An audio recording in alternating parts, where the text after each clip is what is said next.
What is up, guys? It's Young Breezy bringing us a brand new video today. I wanted to talk to you guys about a card that I personally feel could see some type of impact if it's played in this current meta, and that is Pseudospace. Before we get into that, cue the intro.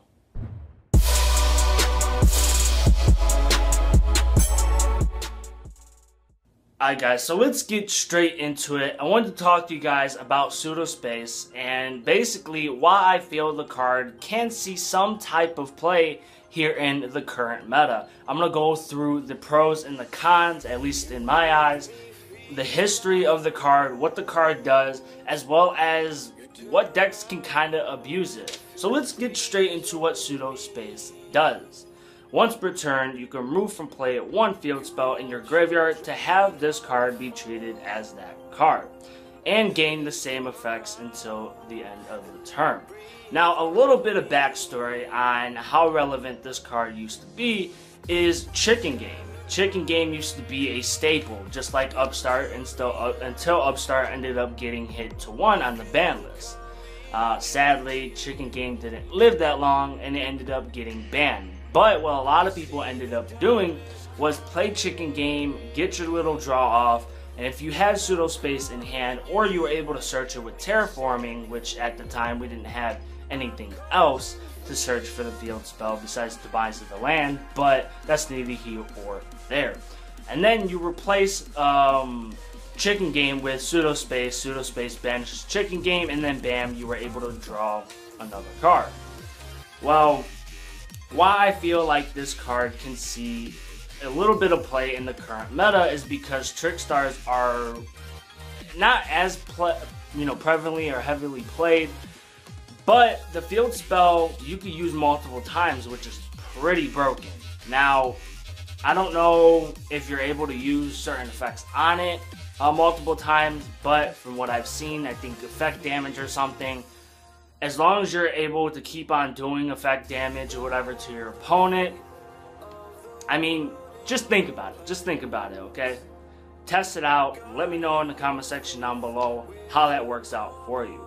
We also have another deck that potentially, I don't know how the ruling would go, but can be meta once Double Helix comes out. Spoiler alert, it is Spirals.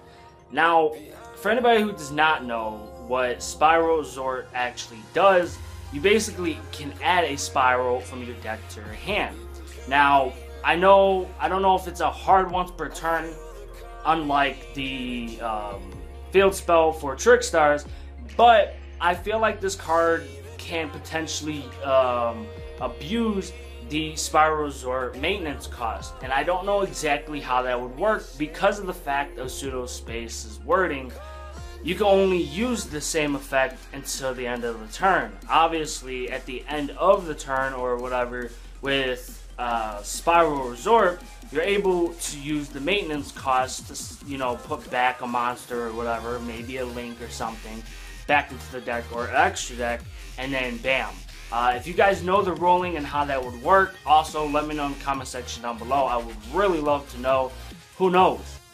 I mean, who knows? The card could be relevant, and I could have saved you guys on more maintenance costs and abusive with this card. Then the last one, obviously, is Dragon's Ravine, which Inch95, known as T-Wiz, ended up talking about it being a potential new engine with the Destrudo and Dragon's Ravine. Now, Dragon's Ravine is, I mean, it says once per turn, but you can use it multiple times. So this kind of will help you in ADCs.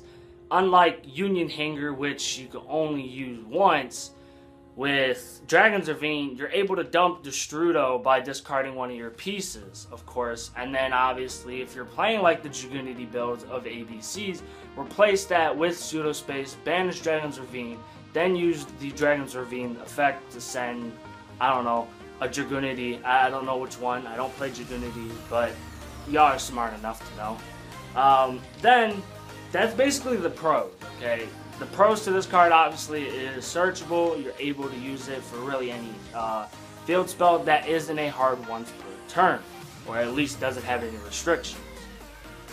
But the cons is the fact that, of course, depending on what the field spell does, it's only for that turn. So let's say you want to use it for Zombie World. Of course, yeah, your opponent wants to tribute on your turn. Let's say you're facing Monarchs, bam.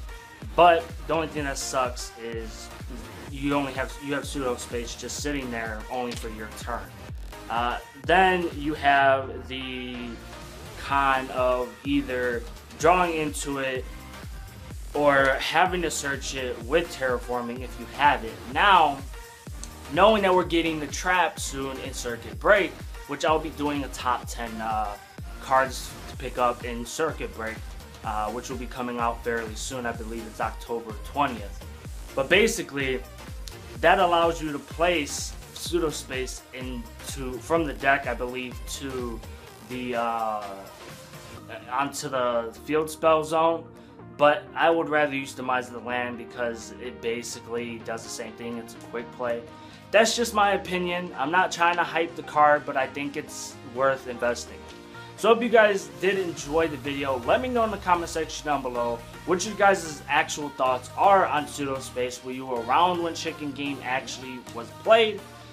So let me know in the comment section down below if you think this card is worth being played in the meta. I would say try it out. I'm going to test it myself, maybe do a couple videos showing you guys how pseudo space can be abused in certain decks. I most definitely will look into the whole spiral resort ruling with pseudo space if the maintenance cost actually ends up working at your end of the turn. So if you guys did enjoy the video, smash that like button. It lets me know that I'm doing something right and you guys are enjoying my content, as well as share it and comment, you know, what videos you guys want to see next. And stay tuned. Don't forget to like, subscribe, and comment. As always, it's your boy Young Breezy. I'm out. Deuces.